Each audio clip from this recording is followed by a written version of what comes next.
քաղաքապետի թեկնածուին հարցաքննության են երեք կանչել Ռուբեն Մխիթարյանին։ Այդտեղ տեսնում եք քաղաքական հետապնդում։ Չեմ տեսնում։ Ես ինքս հակված եմ Ռուբեն Մխիթարյանին։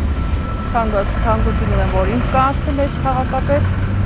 Ոչ մի քաղաքական միտում չեմ տեսնում։ Չէ, որ կանչել են հարցաքննության 1 տարի առաջվա խախտում։ Ինչ որ բեկերայի խախտում էր արել, հա, ոնց որ չեմ բաներ, ու շատ ինչ չեմ եղել, բայց հա, քաղաքական միտում է։ Հա, ըստիս հա։ Աղջիկ ջան, ես տեղացի չեմ, ես չեմ ճանճել։ Ես մեկին եմ։ Ես հույր եմ։ Հա, Ռուսաստանից եմ եկել։ Յուրեք հասկացանք, տեսեք,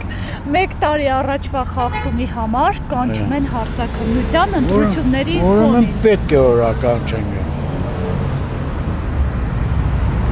Չպես չէ։ Ուրեմն պետք է։ Չէ, ինչ են այդ նման գործերը ընտրությունների ժամանակ հիշում։ Դե շատ կնա։ Նկարտեն ժողովրդի մտի չհարցնեն, դե հարցնեն հենց այդ ով որ կանչե քննության դες դարձնեն։ Չեմ ուզել բարձրացնել։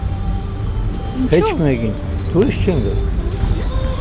Մի կամե գախնիկ էլի, չէ, մի խոսել եք ժողովուրդ։ Ինչ է գախնի։ Աղջիկ ջան, ոչ մի բանից տեղյակ չեմ, թե ինչու՞մն է հարցը, չեմ կարող ձեզի ոչ բացասական ասել, ոչ դրական պատասխան տալ։ Գյումրի քաղաքապետի թեկնածուներից Ռուբեն Մխիթարյանին ինչ որ խախտման համար, որը 1 տարի առաջ է եղել, կանչել են հարցաքննության։ Սարկող գործեր են, Փաշինյան։ Ես ոչ չճանչեմ, ոչ գիտեմ թե ով է, որ իր մասին մի բանը մսեմերն չեմ ճանչել։ Առաջ անգամ լսեցի իր անունը։ Գյումրի քաղաքապետի թեկնածու Ռուբեն Մխիթարյանին 3 հարցաքննության են կանչել 1 տարի առաջվա խախտման համար։ Այստեղ քաղաքական հետապնդում տեսնում եք։ Երևի ոչ։ Բայց Ռուբեն Մխիթարյանին գիտեք որ Այս Վարդան Ղուգասյանին բնեն։ Չէ, չեմ հարցնում։ Նա հետո էլի չեմ բանում։